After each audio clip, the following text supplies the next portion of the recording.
ഏതാണ്ട് ഇതേ സമയത്ത് നിങ്ങളുടെ കോളേജിൻ്റെ മുമ്പിലൂടെ ഒരു യാത്ര ചെയ്യാൻ എനിക്ക് അവസരമുണ്ടായി. എൻ്റെ ഒരു സുഹൃത്തിൻ്റെ വീട്ടിൽ വന്നതാണ്. ഒരു ഓണക്കാലമായിരുന്നു. ഈ വഴിയിലാകെ നിങ്ങളുടെ മൂത്ത ജ്യേഷ്ഠന്മാരും സഹോദരിമാരും ഒക്കെ നല്ല ഓണക്കോടികളൊക്കെ ധരിച്ച് നിൽക്കുന്നത് കണ്ടു. അപ്പോൾ ഇന്നിവിടെ ഓണാഘോഷ പരിപാടികൾ നടക്കുന്ന ദിവസമാണ് എന്നൊക്കെ എൻ്റെ സുഹൃത്ത് വണ്ടിയിലിരുന്ന് പറഞ്ഞു. പിറ്റേന്ന് രാവിലെയാണ് അറിയുന്നത് നിങ്ങളുടെ മാവേലി ഹെലികോപ്റ്ററിലാണ് ഇവിടെ വന്ന് ഇറങ്ങിയത് എന്ന വാർത്ത കാണുകയും റീൽസ് കാണുകയും ഒക്കെ ചെയ്തു. അപ്പോഴൊന്നും ഞാൻ വിചാരിച്ചില്ല ഒരു വർഷത്തിന് ശേഷം കൃത്യം അതേ സമയത്ത് തന്നെ ഈ കോളേജിൻ്റെ അങ്കണത്തിലേക്ക് വരാൻ കഴിയും എന്ന്.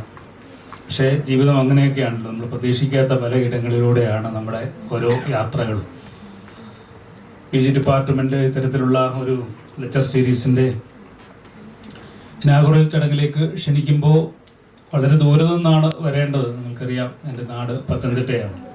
എങ്കിൽ പോലും നിങ്ങളോട് സംവേദിക്കാൻ കിട്ടുന്ന ഒരു അവസരത്തിൽ അത് മുതലാക്കണമെന്ന് വിചാരിച്ചുകൊണ്ടാണ് യഥാർത്ഥത്തിൽ ഞാൻ അതിന് സമ്മതിക്കുകയും ഇവിടെ വരാൻ കഴിയുകയും ഒക്കെ ചെയ്തത്. ഇന്നിവിടെ നമ്മളോട് പറഞ്ഞ വിഷയം ക്രിയേറ്റീവ് റൈറ്റിംഗ്, സിനിമ അഡാപ്റ്റേഷൻ എന്നതിനെ സംബന്ധിച്ചാണ്. സത്യത്തിൽ അത് നമുക്ക് ഉച്ച കഴിഞ്ഞുള്ള സെഷനിൽ, സംവാദ സെഷനിൽ കുറെ കൂടി മനോഹരമായി സംസാരിക്കുന്നതായിരിക്കും നല്ലത് എന്നെനിക്ക് തോന്നുകയാണ്. കാരണം നിങ്ങളുടെ ചില സംശയങ്ങൾ ചോദിച്ചുകൊണ്ട് അതിന് ഉത്തരമെന്ന നിലയിൽ അത് പറയുമ്പോഴായിരിക്കും അത് നിങ്ങൾക്ക് കുറെ കൂടി സംവേദന ആത്മകമാവുന്നത് എന്ന് ഞാൻ വിചാരിക്കുന്നു. അതിലുപരിയായി വായനയെക്കുറിച്ച് ഈ നിമിഷത്തിൽ സംസാരിക്കാമെന്നാണ് ഞാൻ വിചാരിക്കുന്നത്. റിയ സാറ് അദ്ദേഹത്തിൻ്റെ സംസാരത്തിൽ സൂചിപ്പിക്കുകയുണ്ടായി വായനയുടെ ലോകം എങ്ങനെയൊക്കെയാണ് വികസിച്ച് മുന്നോട്ട് പോകേണ്ടത് എന്നതിനെ സംബന്ധിച്ച്. ഒരു എഴുത്തുകാരൻ എന്ന നിലയിൽ കഴിഞ്ഞ 4 നൂറ്റാണ്ട് കാലമായി എഴുതുന്ന ഒരാളെന്ന നിലയിൽ പലപ്പോഴും എഴുത്തിനെക്കുറിച്ചും വായനയെക്കുറിച്ചും ഒക്കെ ചോദിക്കുമ്പോൾ വല്ലാത്ത ഒരു അങ്കലാപ്പ് എൻ്റെ ഉള്ളിലുണ്ടാവും. നമ്മളോടൊക്കെ നമ്മളുടെ ജീവിതത്തെക്കുറിച്ച് തന്നെ എക്സ്പ്ലെയിൻ ചെയ്യാൻ പറയുമ്പോൾ നമുക്കുണ്ടാവുന്ന ഒരു അങ്കലാപ്പുണ്ട്. എഴുത്തുകാരൻ എന്ന നിലയിൽ അറിയപ്പെടുന്നതിനേക്കാൾ അധികമായി ഒരു നല്ല വായനക്കാരൻ എന്ന നിലയിൽ അറിയപ്പെടാനാണ് ഞാൻ ആഗ്രഹിക്കുന്നത്. അങ്ങനെ ജീവിക്കുകയും ചെയ്യുന്ന ഒരാളാണ്. ഏറെ വായിക്കുകയും കുറച്ചു മാത്രം എഴുതുകയും അല്ലെങ്കിൽ വായനയുടെ ഇടവേളകളിൽ മാത്രം എഴുതുകയും ചെയ്യുന്ന ഒരാളാണ്. അതുകൊണ്ട് തന്നെ വായന എങ്ങനെയാണ് ഒരു മനുഷ്യനെ സ്വാധീനിക്കുന്നതെന്നോ വായനയുടെ ഗുണഗണങ്ങൾ എന്താണെന്നോ ഒക്കെ പറയേണ്ടി വരുമ്പോഴൊക്കെ ഉള്ള ഒരു അങ്കലാപ്പുണ്ട്. ഇപ്പോഴൊക്കെ ഞാൻ ഓർക്കുന്നത് ഈ ഓഷോ രജനീഷ് പറഞ്ഞിട്ടുള്ള ഒരു കഥയാണ്. ഒരുപക്ഷെ നിങ്ങളിൽ ചിലരൊക്കെ കേട്ടിട്ടുണ്ടാവുക കഥയെന്നാണ് ഞാൻ കരുതുന്നത്. ഒരിക്കൽ ഒരാളൊരു അട്ടയുടെ അടുക്ക ചെന്നിട്ട് അട്ടയോട് ചോദിച്ചു, അട്ടയെ നിനക്ക് 1000 കാലുകളുണ്ട് എന്നാണ് ഞങ്ങൾ കേട്ടിട്ടുള്ളത്. നിങ്ങൾ യഥാർത്ഥത്തിൽ ഈ 1000 കാലിൽ ഏത് കാല് വെച്ചിട്ടാണ് നടക്കാൻ തുടങ്ങുന്നത്? അട്ട വിചാരിച്ച്, ശരിയാണ്, ഞാൻ കുറേ കാലമായിട്ട് ജീവിക്കുന്നു ഈ ഭൂമിയിൽ, വളരെ സുന്ദരമായിട്ട് നടക്കുന്നു, പക്ഷെ ഞാൻ ഇതുവരെ ആലോചിച്ചിട്ടില്ല ഏത് കാല് വെച്ചിട്ടാണ് നടക്കാൻ തുടങ്ങുന്നത്. 1-ാമത്തെ കാലാണോ, 2-ാമത്തെ കാലാണോ, ഇടയിലത്തെ കാലാണോ, പിന്നിലത്തെ കാലാണോ? അട്ട അന്ന് മുതൽ ആലോചിക്കാൻ തുടങ്ങി. ഓഷോ രജനീഷ് പറയുന്നത് അട്ടയ്ക്ക് മനോഹരമായൊരു പ്രണയമുണ്ടായിരുന്നു, പക്ഷേ ആ അട്ടയുടെ ജീവിതമാകെ താറുമാറായി ഇതിനെക്കുറിച്ച് ആലോചിച്ച്. എന്ത് ആണ് യഥാർത്ഥ ഉത്തരമെന്നറിയാതെ അങ്ങനെ അട്ട ആലോചിച്ച് വട്ടുപിടിച്ച് ആത്മഹത്യ ചെയ്തു എന്നാണ് ഓഷോ രജനീഷ് പറയുന്നത്. നമ്മുടെയൊക്കെ നിത്യജീവിതത്തെക്കുറിച്ച്, അവനവൻ്റെ ജീവിതത്തെക്കുറിച്ച് നമ്മൾ എക്സ്പ്ലെയിൻ ചെയ്യേണ്ടി വരുമ്പോൾ നമുക്ക് ഉണ്ടാവുന്ന ഒരു അങ്കലാപ്പിനെ സൂചിപ്പിക്കുന്നതിന് വേണ്ടിയാണ് ഓഷോ അത്തരത്തിലുള്ള ഒരു കഥ പറഞ്ഞത്. ഞാനിപ്പോൾ വായിച്ചുകൊണ്ടിരിക്കുന്നത് വളരെയേറെ വർഷങ്ങൾക്ക് മുമ്പ്, ഒരുപക്ഷെ നിങ്ങളുടെയൊക്കെ പ്രായത്തിൽ വായിച്ചിട്ടുള്ള താരാശങ്കർ ബന്ദോപാധ്യായയുടെ ആരോഗ്യനികേതനം എന്ന് പറയുന്ന പുസ്തകം ഒന്ന് റീഡ് ചെയ്യുകയാണ്. ഇന്ത്യൻ ക്ലാസിക്കുകളിലെ ഏറ്റവും മനോഹരമായ പുസ്തകങ്ങളിൽ ഒന്ന് എന്ന് വിശേഷിപ്പിക്കാവുന്ന ഏറ്റവും മനോഹരമായ പുസ്തകം എന്ന് ഈ 2-ാമത്തെ വായനയിലും വീണ്ടും തിരിച്ചറിയുന്ന ഒരു പുസ്തകമാണ് നമ്മുടെ ആരോഗ്യ നികേതനം. നിങ്ങളിൽ ചിലരെങ്കിലും അത് കേട്ടിട്ടുണ്ടാവും, വായിച്ചിട്ടുണ്ടാവും എന്നാണ് ഞാൻ കരുതുന്നത്. ജീവൻ മിശായി എന്ന് പറയുന്ന ഒരു പുരാതന ആരോഗ്യ വിദഗ്ധൻ അല്ലെങ്കിൽ ഒരു ഡോക്ടർ എന്ന് പറയാം, കൈപിടിച്ചു നോക്കി മരണം പ്രവചിക്കാൻ അറിയാവുന്ന അദ്ദേഹം നൂതന മെഡിക്കൽ സംവിധാനവും തമ്മിലുള്ള ഒരു ആത്മസംഘർഷം. അതേസമയത്ത് അത് കൽക്കട്ടയിലെ ജീവിതവും ബംഗാളി ജീവിതവും അവിടുത്തെ സാംസ്കാരിക പരിസരവും ഒക്കെയായി മാറുകയും ഒക്കെ ചെയ്യുന്ന മനോഹരമായ ഒരു ഒരു ഒരു വായനാനുഭവമാണ് യഥാർത്ഥത്തിൽ ആരോഗ്യ നികേതനം എനിക്ക് രണ്ടാമതും കൊണ്ടുതരുന്നത്. പുതിയ ആ ജീവിതത്തിൽ ആ പുതിയൊരു വായനയിൽ നമ്മുടെ ജീവിതത്തെ സംബന്ധിച്ച്, മരണത്തെ സംബന്ധിച്ച്, നമ്മുടെ സ്വപ്നങ്ങളെ സംബന്ധിച്ച് ഒക്കെ പുതിയ പുതിയ പുതിയ കാഴ്ചപ്പാടുകളും പുതിയ വെളിച്ചവും എനിക്ക് പകർന്നു നൽകാൻ ആ പുസ്തകം കഴിഞ്ഞിട്ടുണ്ട് എന്നുള്ളതാണ്. എന്തിനാണ് വായിക്കുന്നത്, അല്ലെങ്കിൽ എന്താണ് ഈ വായനയിലൂടെ നമുക്ക് കിട്ടുന്നത് എന്ന് ചോദിക്കുമ്പോഴൊക്കെ ഇത്തരത്തിലുള്ള ചില പുതിയ വെളിച്ചങ്ങൾ നമ്മുടെ ജീവിതത്തിലേക്ക് കൊണ്ടുതരുന്നതാണ് വായന എന്ന കാര്യത്തിൽ യാതൊരു സംശയവുമില്ലാതെ പറയാൻ കഴിയും. എബ്രഹാം വർഗീസ് എന്ന് പറയുന്ന ഇന്ത്യൻ ഇംഗ്ലീഷ് എഴുത്തുകാരൻ, അമേരിക്കൻ എഴുത്തുകാരൻ, അദ്ദേഹം ഇന്ത്യൻ ഇംഗ്ലീഷ് പറയാവുന്നേ ഉള്ളൂ. അദ്ദേഹം ജനിച്ചതൊക്കെ ആഫ്രിക്കൻ രാജ്യത്താണ്. മലയാളി മാതാപിതാക്കളുടെ മകനായി ജനിച്ച് മദ്രാസ് മെഡിക്കൽ കോളേജിൽ പഠിച്ച് അമേരിക്കയിൽ പോയി അവിടുത്തെ വലിയ ഉന്നതനായ ഡോക്ടറായി മാറിയ ആളാണ് എബ്രഹാം വർഗീസ്. അവിടുത്തെ പ്രസിഡന്റായിരുന്ന ബാരക് ഒബാമയുടെ ഒക്കെ വളരെ അടുത്ത സുഹൃത്ത്. അദ്ദേഹത്തിൻ്റെ പുസ്തകമൊക്കെ ന്യൂയോർക്ക് ടൈംസിലൊക്കെ ബെസ്റ്റ് സെല്ലറായി വരുന്ന വലിയ അദ്ദേഹത്തിൻ്റെ കവനന്റ് ഓഫ് വാട്ടർ എന്ന് പറയുന്ന ഒരു നോവലുണ്ട്, അടുത്തിടയ്ക്ക് പ്രസിദ്ധീകരിച്ചതാണ്. അതിലെ ഒരു കഥാസന്ദർഭത്തിൽ അതിലെ ഒരു കഥാപാത്രം മൊബഡിക്ക എന്ന് പറയുന്ന നോവൽ വായിച്ചുകൊണ്ടിരിക്കുകയാണ്. മൊബഡിക്ക എന്ന് പറയുന്ന നോവൽ വായിച്ചുകൊണ്ടിരിക്കുന്ന കഥാപാത്രത്തോട് മറ്റൊരാൾ വന്ന് ചോദിക്കുകയാണ്, നിങ്ങൾ എന്തിനാണ് ഈ നോവലുകളൊക്കെ വായിക്കുന്നത്? ഇത് വെറും നുണകളല്ലേ? ഈ നുണകളൊക്കെ എന്തിനാണ് നിങ്ങൾ വായിക്കുന്നത് എന്ന് ചോദിക്കുമ്പോൾ ഈ പുസ്തകം വായിക്കുന്ന ആൾ പറയുന്നത്, ശരിയാണ്, ഇത് നുണകളാണ്. ഈ എഴുത്തുകാരെഴുതി വെച്ചിരിക്കുന്നത് മുഴുവൻ നുണകളാണ്. പക്ഷേ ഈ നുണകൾ നമുക്ക് ജീവിതത്തിൻ്റെ മഹത്തായ സത്യങ്ങൾ പറഞ്ഞു തരുന്നു. അതുകൊണ്ടാണ് ഞാൻ നോവലുകൾ വായിക്കുന്നത് എന്ന് അതിലെ ഒരു കഥാപാത്രം പറയുന്നുണ്ട്. അതിനുശേഷം എബ്രഹാം വർഗീസ് പറയുന്നുണ്ട്, ഒരു പുസ്തകം നാം വായിച്ച് തലയുയർത്തി അതിൻ്റെ അവസാന താളം വായിച്ച് തലയുയർത്തി കഴിയുമ്പോൾ ഞാൻ 4 ദിവസം കൊണ്ടായിരിക്കാം അത് വായിച്ചത്, പക്ഷേ ഞാൻ ആ 4 ദിവസം കൊണ്ട് 4 തലമുറ ജീവിതം ജീവിച്ചു തീർക്കും, ഒരു നൂറ്റാണ്ട് കാലം ഞാൻ ജീവിച്ചു തീർക്കുകയാണ് ചെയ്യുന്നത് എന്ന്. നമ്മൾ ജീവിച്ചിട്ടില്ലാത്ത ചില തലമുറകളിലേക്ക് ഇറങ്ങിപ്പോയി ജീവിക്കുവാൻ, നമ്മൾ ജീവിച്ചിട്ടില്ലാത്ത ചിലത്തെ നൂറ്റാണ്ടുകളിലേക്ക് ഇറങ്ങിപ്പോയി ജീവിക്കുവാനുള്ള ഒരു മഹാസൗഭാഗ്യമാണ് ഓരോ പുസ്തക വായനയിലൂടെയും നമുക്ക് ലഭ്യമാകുന്നത് എന്നുള്ളതാണ് എബ്രഹാം വർഗീസ് ആ ഒരു കഥാസന്ദർഭത്തിലൂടെ നമുക്ക് പകർന്ന് നൽകുന്നത്. അതിലൂടെ ഞാൻ മുമ്പേ സൂചിപ്പിച്ചതുപോലെ നാം ഇന്നോളം കണ്ടിട്ടില്ലാത്ത മനുഷ്യരെയും, നാം ഇന്നോളം കണ്ടിട്ടില്ലാത്ത ജീവിതങ്ങളെയും, നാം ഇന്നോളം കണ്ടിട്ടില്ലാത്ത സംസ്കാരങ്ങളെയും കാണാനും അറിയാനും പരിചയപ്പെടാനും അവരുടെ വേദനകളും ആകുലതകളും സങ്കടങ്ങളും തിരിച്ചറിയാനും ഒക്കെയുള്ള ഒരു വലിയ മഹാവേദിയായി യഥാർത്ഥത്തിൽ ഓരോ വായനയും മാറുന്നുണ്ട് എന്നുള്ളതാണ്. നമ്മുടെ ജീവിതത്തിൻ്റെ കാഴ്ചപ്പാടുകളെ പുതുക്കിപ്പണിയുന്നതിൽ പുസ്തകങ്ങൾ വഹിക്കുന്ന പങ്ക് വളരെ പ്രധാനപ്പെട്ടതാണ്. എൻ്റെ ജീവിതത്തിൽ ഏറ്റവും ഇഷ്ടപ്പെട്ട എത്രയോ 1000 പുസ്തകങ്ങൾ ഞാൻ വായിച്ചിട്ടുണ്ടാവും. ഏറ്റവും അധികം ഇഷ്ടപ്പെട്ട, ഏറ്റവും അധികം സ്വാധീനിച്ച പുസ്തകം ഏതാണ് എന്ന് ചോദിച്ചാൽ ഞാൻ എപ്പോഴും പറയുന്നത് 1915 നൊബേൽ സമ്മാനം കിട്ടിയിട്ടുള്ള റൊമൈൻ റോളിൻ്റെ ജീൻ ക്രിസ്റ്റഫ് എന്ന് പറയുന്ന വലിയൊരു നോവലാണ്. 2000-ലധികം പേജുകളിലായി ഇങ്ങനെ പടർന്നു കിടക്കുന്ന ഒരു മഹാ ഇതിഹാസമാണ് യഥാർത്ഥത്തിൽ ജീൻ ക്രിസ്റ്റഫ് എന്ന് പറയുന്ന നോവൽ. നിങ്ങളുടെയൊക്കെ പ്രായത്തിൽ ഒരു 22-23 വയസ്സ്, നിങ്ങൾ അത്രയൊന്നും ആയില്ലല്ലേ, ചെറുപ്പക്കാരനായത്. അപ്പം ഞാൻ നിങ്ങളെയൊക്കെ കുറച്ച് മുതിർന്ന പ്രായത്തിൽ ഒരു 22-23 വയസ്സൊക്കെ ഉള്ളപ്പോഴാണ് യഥാർത്ഥത്തിൽ ഞാൻ ആ നോവൽ വായിക്കുന്നത്. അന്നോളമല്ല എൻ്റെ ജീവിതത്തെ സംബന്ധിച്ചുള്ള എല്ലാ കാഴ്ചപ്പാടുകളെയും അട്ടിമറിക്കുന്നതിൽ ആ നോവൽ വഹിച്ച പങ്ക് ഞാൻ എപ്പോഴും ജീവിതത്തിലുടനീളം ഓർത്തിരിക്കും. ആ പുസ്തകം ഞാൻ പരിചയപ്പെടുന്നത് നമ്മുടെ പ്രിയപ്പെട്ട എഴുത്തുകാരൻ MT വാസുദേവൻ നായർ അദ്ദേഹത്തിൻ്റെ ഒരു ലേഖനത്തിലാണ്. ഇത്ര മനോഹരമായ ഒരു നോവൽ ഞാൻ വായിച്ചിട്ടില്ല എന്ന രീതിയിൽ അദ്ദേഹം എഴുതി വെച്ച ഒരു ലേഖനത്തിൽ നിന്നാണ് ഞാൻ ആ പുസ്തകത്തെ പരിചയപ്പെടുന്നത്. അദ്ദേഹത്തിന് ആ പുസ്തകം പരിചയപ്പെടുത്തി കൊടുക്കുന്നത് വൈക്കം മുഹമ്മദ് ബഷീറാണ് പറയുന്നത്, വാസു എന്ന് MTA ബഷീർ വാസു എന്നാണ് വിളിക്കുന്നത്, പ്രിയപ്പെട്ടവരെല്ലാം വാസു എന്നാണ് വിളിക്കുന്നത്. വാസു, ഇതൊരു മനോഹരമായ നോവലാണ്, നീ ഇത് വായിക്കണം എന്ന് പറഞ്ഞുകൊണ്ട് പരിചയപ്പെടുത്തുക. അപ്പം മലയാളത്തിലെ 2 പ്രിയപ്പെട്ട എഴുത്തുകാർ ഇത് മനോഹരമായ നോവലാണ് എന്ന് പറഞ്ഞ ആകാംക്ഷയോടുകൂടിയാണ് യഥാർത്ഥത്തിൽ ഞാൻ ആ പുസ്തകം വായിക്കാൻ എടുക്കുന്നത്. അതിൻ്റെ ഇംഗ്ലീഷ് പതിപ്പിൽ അത് ഒരൊറ്റ വാല്യമായി 2000 പേജുള്ളതാണ് എങ്കിൽ അതിൻ്റെ ഒറിജിനൽ ഫ്രഞ്ച് പതിപ്പിലും യഥാർത്ഥത്തിൽ മലയാള പരിഭാഷയിലും അത് 10 വോള്യങ്ങളായിട്ടാണ് പ്രസിദ്ധീകരിച്ചിട്ടുള്ളത്. 10 പുസ്തകങ്ങളായിട്ടാണ്. അത്രയും വിപുലമായ പുസ്തകമാണ്.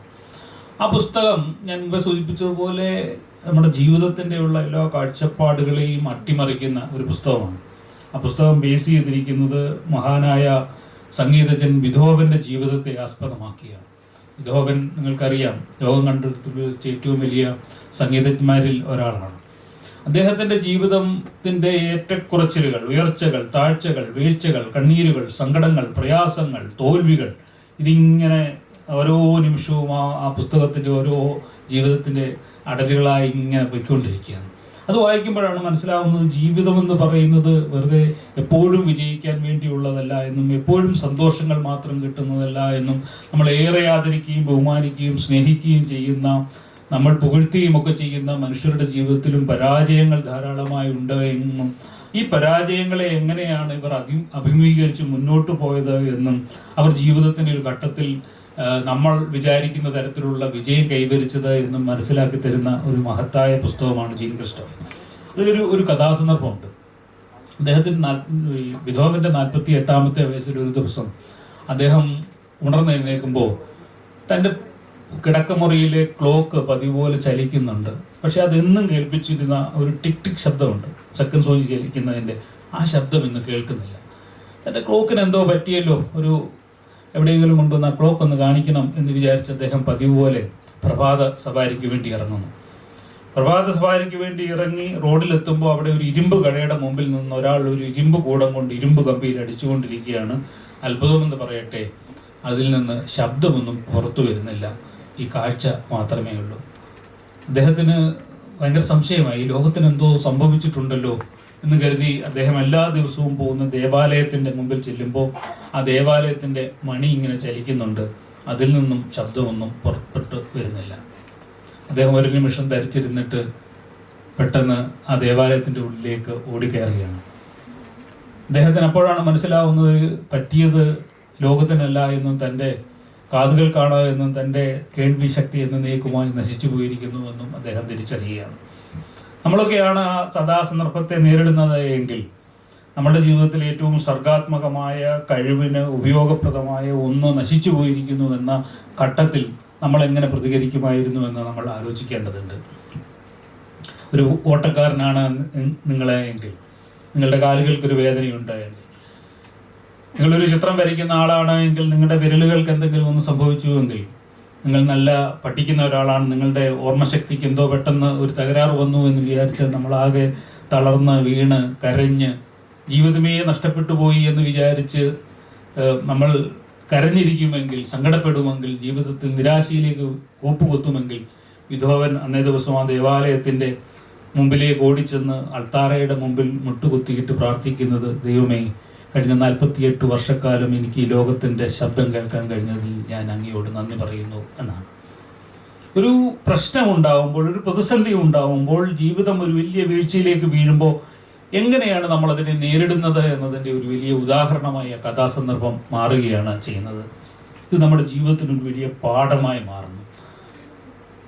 നമ്മളൊരു പുസ്തകം വായിക്കുന്നത്, ഒരു നോവൽ വായിക്കുന്നത്, കഥ വായിക്കുന്നത് വെറുതെ ആസ്വദിക്കുന്നതിന് ഉപരിയായി നമ്മുടെ ജീവിതത്തിൽ അത് എങ്ങനെ തരത്തിലുള്ള ഒരു മാറ്റമാണ് ഉണ്ടാകുന്നത്, നമ്മുടെ കാഴ്ചപ്പാടിന്, നമ്മുടെ നിലപാടുകൾക്ക്, നമ്മുടെ വീക്ഷണങ്ങൾക്ക് എങ്ങനെയാണ് ഒരു മാറ്റം ഉണ്ടാകുന്നത് എന്നതിൻ്റെ ഒരു ഉദാഹരണമാണ്. അങ്ങനെയാണ് ഒരു പുസ്തകം നമ്മളെ സ്വാധീനിക്കുന്നത്. അല്ലാതെ ഒരു കഥ വായിച്ചു, നമ്മളത് ആസ്വദിച്ചു, അത് മറന്നുപോയി എന്നതിൻ്റെ അപ്പുറത്തേക്ക് അത് നമ്മളെ ഒരു തരത്തിൽ പരിവർത്തനം ചെയ്യുന്നുണ്ടോ, മാറ്റം ഉണ്ടാക്കുന്നുണ്ടോ എന്നുള്ളതാണ് ചോദ്യം. ബിഥോവന്റെ ജീവിതം, യഥാർത്ഥത്തിൽ ജീവിച്ചിരുന്ന മനുഷ്യനാണ് ബിഥോവൻ, നിങ്ങൾക്കറിയാം. അദ്ദേഹത്തിൻ്റെ ജീവിതം പരിശോധിച്ചാൽ അദ്ദേഹത്തെ ഇന്ന് ലോകം ആദരിക്കുന്ന, ബഹുമാനിക്കുന്ന എല്ലാ കോമ്പോസിഷൻസും ഉണ്ടാക്കിയിട്ടുള്ളത് അദ്ദേഹത്തിൻ്റെ ബദിരതയുടെ കാലത്താണ് എന്ന് നിങ്ങൾക്ക് തിരിച്ചറിയാൻ കഴിയും. അദ്ദേഹം ഈ ബദിരതയിലേക്ക് വീണതിന് ശേഷമാണ് അന്നോളം കേട്ട എല്ലാ ശബ്ദങ്ങളെയും മനസ്സിലാഭിച്ചുകൊണ്ട് അദ്ദേഹം ഈ മാന്ത്രികമായ ശബ്ദം, മാന്ത്രികമായ സിംഫണീസ് സൃഷ്ടിച്ചത്. ഒരു വീഴ്ചയിൽ നിങ്ങൾക്ക് വേണമെങ്കിൽ വീണ് തളർന്ന് അവിടെ കിടക്കാം, അതല്ല അവിടെ നിന്ന് ഉയർത്തെഴുന്നേറ്റ് ചെന്ന് നിങ്ങൾക്ക് നിങ്ങളുടെ സർഗാത്മകതയുടെ ഉയരങ്ങളെ തൊടാം. ഇതിലേത് വേണമെന്ന് നിശ്ചയിക്കാനുള്ള ഒരു വലിയ വഴികാട്ടിയായി ആ പുസ്തകം മാറുന്നുണ്ട് എന്നുള്ളത് കൊണ്ടാണ് എൻ്റെ ജീവിതത്തിലെ ഏറ്റവും വലിയ പ്രിയപ്പെട്ട പുസ്തകങ്ങളിലൊന്നായി ഞാൻ അതിനെ എല്ലായ്പ്പോഴും കാണുന്നത്. ഇത്തരത്തിൽ നമ്മുടെ ജീവിതത്തെ മാറ്റിമറിക്കുന്ന എന്തോ ഒന്നൊരു വായനയ്ക്ക് നൽകാൻ കഴിയുമെന്ന് തിരിച്ചറിയുമ്പോഴാണ് യഥാർത്ഥത്തിൽ നമ്മൾ വായനയുടെ പ്രിയപ്പെട്ട ആളായി മാറുന്നത്. ലാറ്റിൻ അമേരിക്കയിലെ വലിയ എഴുത്തുകാരിൽ ഒരാളാണ് എഡ്വേർഡോ ഗലിയാനോ എന്ന് പറയുന്നത്. അദ്ദേഹം പെറു എന്ന് പറയുന്ന രാജ്യത്ത് നിന്നുള്ള വലിയ എഴുത്തുകാരനാണ്, ഫുട്ബോൾ എഴുത്തുകാരൻ കൂടിയാണ്. ഫുട്ബോളിനെ സംബന്ധിച്ച് മനോഹരമായ ലേഖനങ്ങൾ എഴുതിയിട്ടുള്ള എഴുത്തുകാരനാണ് എഡ്വേർഡോ ഗലിയാനോ. അദ്ദേഹത്തിൻ്റെ open vein of Latin America എന്ന് പറയുന്ന വലിയ പ്രശസ്തമായ ഒരു പുസ്തകമുണ്ട്. വെനസ്വേലിയൻ പ്രസിഡൻ്റായിരുന്ന ഹൂഗോ ചാവേസ് ഒരിക്കൽ ബാരക് ഒബാമയെ കാണാൻ വേണ്ടി പോയപ്പോൾ സമ്മാനം കൊടുത്ത പുസ്തകമാണ് open vein of Latin America. അന്ന് അത് ആമസോൺ ലിസ്റ്റിൽ 16,000-ാമത്തെ സ്ഥാനത്തായിരുന്നെങ്കിൽ ഒറ്റ ദിവസം കൊണ്ട് 1-ാം സ്ഥാനത്തെത്തിയ പുസ്തകമാണ് open veins of Latin America എന്ന് പറയുന്ന പുസ്തകം. അത്തരത്തിൽ ലാറ്റിൻ അമേരിക്കയെ സംബന്ധിച്ച് വലിയ ചരിത്രമൊക്കെ രേഖപ്പെടുത്തിയിട്ടുള്ള അദ്ദേഹത്തിൻ്റെ മറ്റൊരു പുസ്തകത്തിൻ്റെ പേര് ബുക്ക് ഓഫ് എംബ്രാസസ് എന്നാണ്, ആശ്ലേഷങ്ങളുടെ പുസ്തകം എന്ന് പറയുന്നത്. അതിനകത്ത് മനോഹരമായ ഒരു കഥയുണ്ട്. ഒരിക്കലും ഒരു വൃദ്ധൻ മരണം കാത്തു കിടക്കുകയാണ്. അയാൾക്ക് ജീവിതത്തിൽ പ്രതീക്ഷിക്കാനൊന്നുമില്ല, മരണം, നിരാശ, സങ്കടം മാത്രം, ഇനി ഒന്നുമില്ല. എത്രയും പെട്ടെന്ന് മരണത്തെ സ്വീകരിക്കുക എന്ന ഘട്ടം കാത്തിങ്ങനെ കാത്തു കിടക്കുന്ന ഒരു വൃദ്ധൻ. ഈ വൃദ്ധൻ്റെ വീട്ടിലൊരു നിധി ഒളിച്ചിരിക്കുന്നു എന്ന് 2 കള്ളന്മാർ തിരിച്ചറിയുന്നു. ഈ കള്ളന്മാർ 2 പേരും കൂടി ഒരു രാത്രി പമ്മി പതുങ്ങി ഈ വൃദ്ധൻ്റെ വീട്ടിലെത്തി ഉറങ്ങിക്കിടക്കുന്ന വൃദ്ധനെ കട്ടിലോടുകൂടി എടുത്തു മാറ്റി കട്ടിലിനടിയിൽ വൃദ്ധൻ കുഴിച്ചിട്ടിരുന്ന പെട്ടി മോഷ്ടിച്ചുകൊണ്ട് വീട്ടിൽ പോകുന്നു. വീട്ടിൽ ചെന്ന് ഈ കള്ളന്മാർ ഈ പെട്ടി തുറന്നു നോക്കുമ്പോഴാണ് അവർക്ക് മനസ്സിലാകുന്നത് തങ്ങൾ വല്ലാതെ പറ്റിക്കപ്പെട്ടുവെന്നും തങ്ങൾ വിചാരിച്ചതുപോലെ ഈ പെട്ടിക്കകത്ത് സ്വർണവും പാണ്ഡവും ഒന്നുമില്ല എന്നും ഉള്ളത് കുറേ പഴഞ്ചൻ കത്തുകൾ മാത്രമാണ് എന്നും തിരിച്ചറിയുന്നത്. കള്ളന്മാർക്ക് വലിയ ദേഷ്യം വന്നു. ഒരു രാത്രി ഉറക്കളച്ച് ഒരു മോഷണം നടത്തിയിട്ട് കിട്ടിയത് കുറേ പഴഞ്ചൻ കത്തുകളാണല്ലോ എന്ന് കരുതി അവരത് കത്തിച്ച് കളയാൻ തുടങ്ങുമ്പോൾ 1-ാമത്തെ കള്ളൻ പറഞ്ഞു, എന്തായാലും നമ്മൾ പറ്റിക്കപ്പെട്ടില്ലേ, നമുക്കൊരു കാര്യം ചെയ്യാം, നമ്മൾ തിരിച്ച് കള്ളനെ അങ്ങോട്ടൊന്ന് പറ്റിക്കാം, ഈ വൃദ്ധനെ നമുക്ക് അങ്ങോട്ടൊന്ന് പറ്റിക്കാം എന്ന്.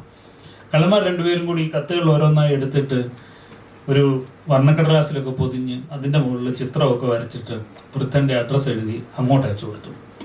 വൃദ്ധൻ ഞാൻ മുമ്പ് സൂചിപ്പിച്ചതുപോലെ അതൊന്നും പ്രതീക്ഷിക്കാനില്ലാതെ മരണം കാത്തു കിടന്ന വൃദ്ധൻ നോക്കുമ്പോൾ പെട്ടെന്ന് തന്നെ തേടി ഒരു കത്ത് വന്നിരിക്കുന്നു.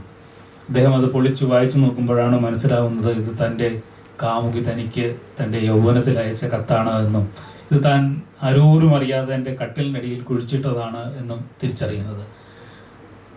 കള്ളന്മാർ 2 പേരും ഓരോ ദിവസവും ഓരോ കത്തുകളായി ഇങ്ങനെ അയച്ചു കൊടുത്തുകൊണ്ടേയിരുന്നു. വൃദ്ധൻ പതിയെ പതിയെ പ്രതീക്ഷയിലേക്ക് ഉണരാൻ തുടങ്ങി. അയാൾക്ക് ജീവിതത്തിൽ സന്തോഷങ്ങൾ വന്നു നിറഞ്ഞു. അയാൾ മുഖത്ത് വലിയ സന്തോഷമായി, വലിയ സന്തോഷത്തോടുകൂടി അയാൾ ജീവിതത്തെ ഓർക്കുകയും മരണത്തെ മറന്നുപോവുകയും ചെയ്തു എന്ന് ആ കഥയിൽ അവസാനിക്കുന്ന നിമിഷത്ത് എഡ്വേർഡോ ഗലിയാനോ പറയുന്നുണ്ട്. ഈ പുസ്തകത്തിന് അവതാരിക എഴുതിയിട്ടുള്ള ഇസബെല്ല ആരന്തെ എന്ന് പറയുന്ന ലാറ്റിൻ അമേരിക്കയിലെ തന്നെ വലിയ ഒരു എഴുത്തുകാരിയാണ്. അവർ പറയുന്നത് സാഹിത്യവും കലകളും നമ്മളോട് ചെയ്യുന്നതും ഇതാണ്. നമ്മുടെയൊക്കെ ജീവിതത്തിനടിയിൽ കിടക്കുന്ന രഹസ്യങ്ങളെ എഴുത്തുകാരൻ എന്ന് പറയുന്ന മോഷ്ടാവ് മോഷ്ടിച്ചു കൊണ്ടുപോയി പുതിയ വർണ്ണക്കടലാസിൽ പൊതിഞ്ഞ് നമുക്ക് തന്നെ തിരിച്ചു തന്ന നമ്മുടെ ജീവിതങ്ങളെ പ്രകാശമാനമാക്കുന്ന അനുഭവത്തിൻ്റെ പേരാണ് സാഹിത്യം എന്ന് പറയുന്നത്, കലകൾ എന്ന് പറയുന്നത്. നമ്മളുടെ എല്ലാ നിരാശകളെയും മാറ്റിക്കളയുന്നതിന്, നമ്മുടെ സങ്കടങ്ങളെ ഒഴുക്കിക്കളയുന്നതിന് സാഹിത്യം നമ്മളെ സഹായിക്കുന്നുണ്ട് എന്ന് ആ പുസ്തകത്തിൽ, ആ കഥയിലൂടെ, ഒരു കുഞ്ഞു കഥയിലൂടെ അദ്ദേഹം പറയുകയാണ്.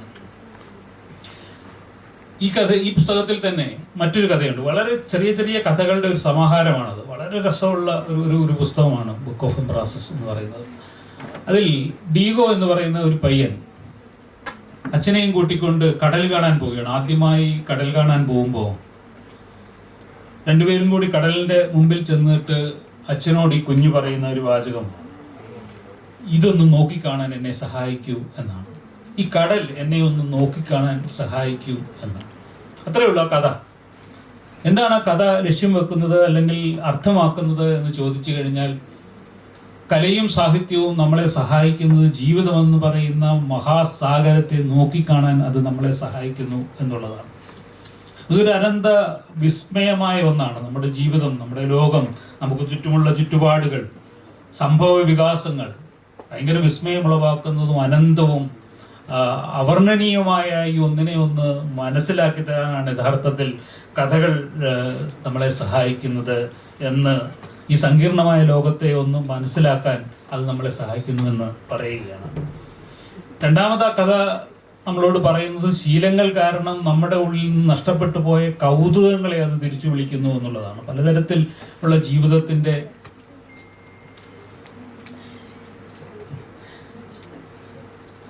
പലതരത്തിലുള്ള ജീവിതശീലങ്ങൾ കൊണ്ട് നമ്മുടെ പലതരത്തിലുള്ള കൗതുകങ്ങൾ നഷ്ടപ്പെട്ടു പോയിട്ടുണ്ടെങ്കിൽ ആ കൗതുകങ്ങളെ മുഴുവൻ തിരിച്ചുപിടിക്കുക എന്ന് പറയുന്ന ഒന്ന് കലയും സാഹിത്യവും നമുക്ക് നിർവഹിച്ചു തരുന്നു എന്നുള്ളതാണ്. മൂന്നാമതായി ജീവിതത്തിൻ്റെ ഒരു വഴികാട്ടിയായി അത് നിലകൊള്ളുന്നു എന്നും പറയുകയാണ്. പുതിയ കാലത്ത് എന്തിനു വായിക്കണമെന്ന് ചോദിക്കുമ്പോൾ ഇത്തരത്തിലുള്ള ചില ഉദാഹരണങ്ങളാണ് എനിക്ക് നിങ്ങളുടെ മുമ്പിൽ വെക്കാനുള്ളത്. പുതിയ കാലത്ത് നമ്മളാരും ഒരു എൻ്റർടൈൻമെൻറ്റിന് വേണ്ടി വായിക്കുമെന്ന് ഞാൻ കരുതുന്നില്ല, അല്ലെങ്കിൽ സമയം പോക്കിന് വേണ്ടി വായിക്കും എന്ന് ഞാൻ കരുതുന്നില്ല. അതിൻ്റെ ഒരു കാലം കഴിഞ്ഞു. ലിഷറിന് വേണ്ടി വായിക്കുക എന്ന് പറയുന്നത്, ലിഷറിന് വേണ്ടി നമുക്ക് ഇഷ്ടംപോലെ മറ്റനേകം സാധ്യതകളുണ്ട്. സോഷ്യൽ മീഡിയാസ് ഉണ്ട്, അല്ലെങ്കിൽ റീൽസ് ഉണ്ട്, സ്റ്റാൻഡപ്പ് കോമഡികളുണ്ട്, അല്ലെങ്കിൽ ഡബ്മാഷുകളുണ്ട്. കണ്ടു രസിക്കാൻ നമുക്ക് ഇഷ്ടംപോലെ സമയമുള്ളപ്പോൾ നമ്മൾ ഒരിക്കലും ഒരു പുസ്തകത്തെ, ഒരു വായനയെ നമ്മൾ യഥാർത്ഥത്തിൽ ഏതെങ്കിലും തരത്തിൽ നമ്മളൊരു സമയം പോക്കിൻ്റെ ഉദാഹരണമായി അല്ലെങ്കിൽ ഉപകരണമായി എടുക്കും എന്ന് ഞാൻ കരുതുന്നുമില്ല. നീൽ ഗെയ്മാൻ എന്ന് പറയുന്ന ബ്രിട്ടീഷ് എഴുത്തുകാരൻ ഒരു അനുഭവം പറയുന്നുണ്ട്. രണ്ടാം ലോകമായ യുദ്ധകാലത്ത് അദ്ദേഹത്തിൻ്റെ ഒരു അമ്മായി വാർസോ എന്ന് പറയുന്ന ദേശത്തെ ഒരു ചേരിയിൽ താമസിക്കുന്ന തയ്യൽക്കാരിയാണ്. അന്നത്തെ കാലത്ത്, ഹിറ്റ്ലറിൻ്റെ കാലത്ത് പുസ്തകങ്ങൾ കയ്യിൽ വെക്കുകയും വായിക്കുകയും ചെയ്യുന്നത് ഒരു കുറ്റകരമായിരിക്കെ ഈ തയ്യൽക്കാരികളുടെ കൂട്ടത്തിന് ജീവിതം മുന്നോട്ട് പോകാൻ യാതൊരു സാധ്യതയും ഇല്ലാതിരിക്കെ ഈ അമ്മായിക്ക്, ഹെലൻ എന്ന് പറയുന്ന പേരായ അമ്മായിക്ക് ഗോൺ വിത്ത് വിൻഡ് എന്ന് പറയുന്ന ഒരു പുസ്തകം കിട്ടുന്നു.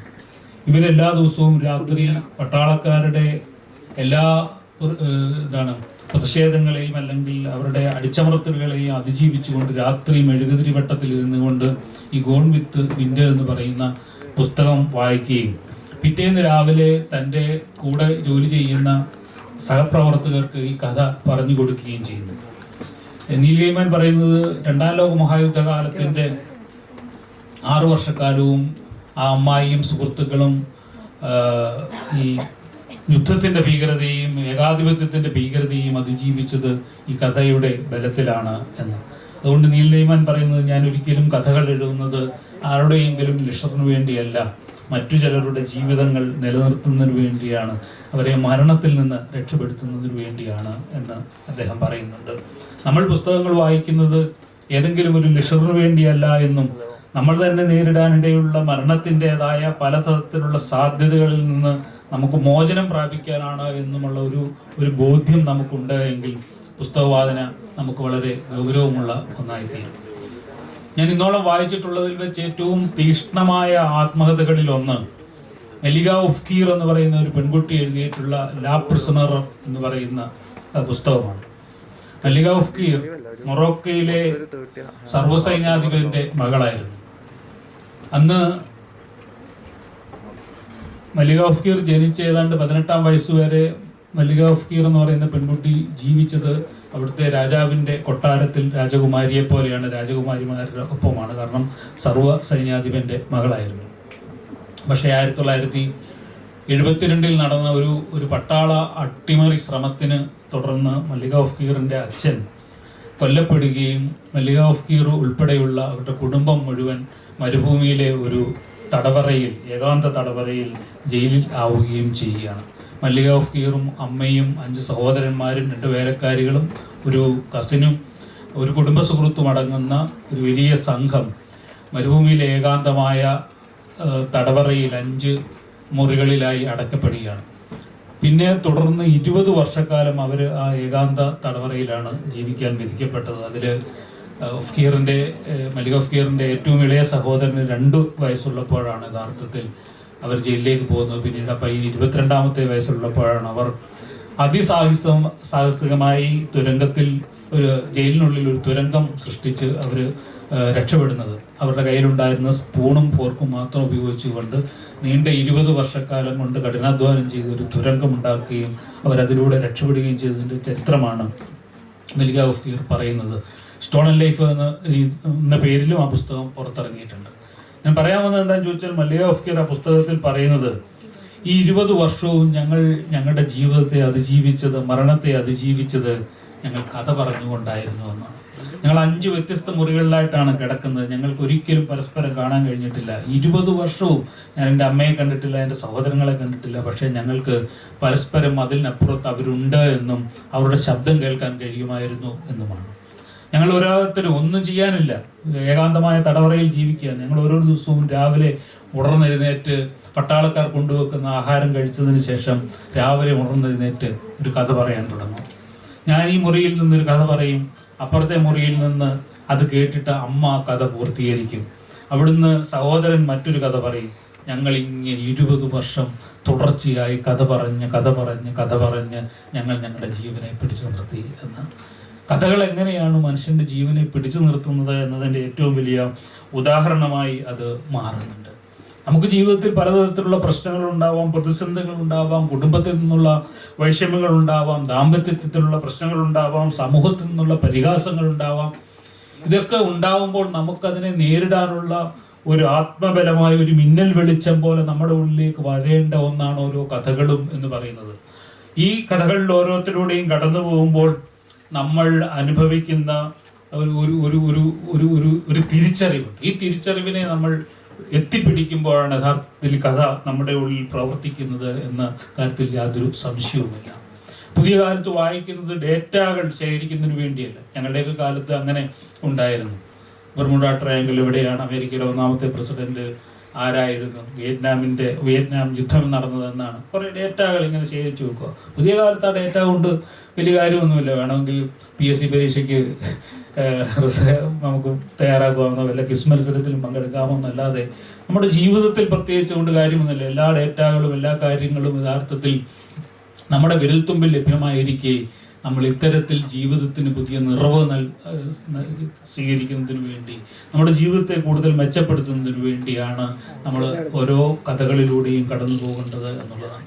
കഥകൾ വായിക്കുന്നതോടൊപ്പം തന്നെ വളരെ പ്രധാനപ്പെട്ടതാണ് ചരിത്രം വായിക്കുക എന്നുള്ളത് ഞാൻ കരുതുന്നുണ്ട്. ഞാൻ എൻ്റെ എല്ലാ വായനയിലും എപ്പോഴും ചരിത്ര പുസ്തകങ്ങൾ അതിൻ്റെ ഒരു ഭാഗമാക്കാറുണ്ട്. നമ്മൾ വിചാരിക്കും ചരിത്രം വളരെ ബോറായ ഒന്നാണ്, ഹിസ്റ്ററി പഠിക്കുന്നവരൊക്കെ എങ്ങനെയാണ് പഠിക്കുന്നത് എന്നൊക്കെ വിചാരിക്കും. പക്ഷേ ചരിത്രം വായിക്കുന്നത് ഭയങ്കര രസകരമായ കാര്യമാണ്. History is our third parent എന്ന് പറയുന്ന ഒരു നോവലുണ്ട്. നദീം അസ്ലാം എന്ന് പറയുന്ന പാകിസ്ഥാനി എഴുത്തുകാരൻ്റെ ബ്ലൈൻഡ്സ്മാൻ ഗാർഡൻ എന്ന് പറയുന്ന നോവൽ തുടങ്ങുന്നത് തന്നെ ഏറ്റവും മനോഹരം, ഞാൻ വായിച്ചിട്ടുള്ള നോവലുകളിൽ ഏറ്റവും മനോഹരമായ തുടക്കങ്ങളിലൊന്നാണ്. History is our third parent. ചരിത്രം നമ്മുടെ 3ാമത്തെ രക്ഷകർത്താവാണ് എന്ന് പറയുന്ന ഒരു വലിയ കാര്യം. കാരണം നമ്മൾ ചരിത്രത്തെ നോക്കുമ്പോഴാണ് നമുക്ക് നമ്മുടെ ഭൂതകാലത്തെ അല്ല ഭാവി കാലത്തെ കുറിച്ച് കാണാൻ കഴിയുക.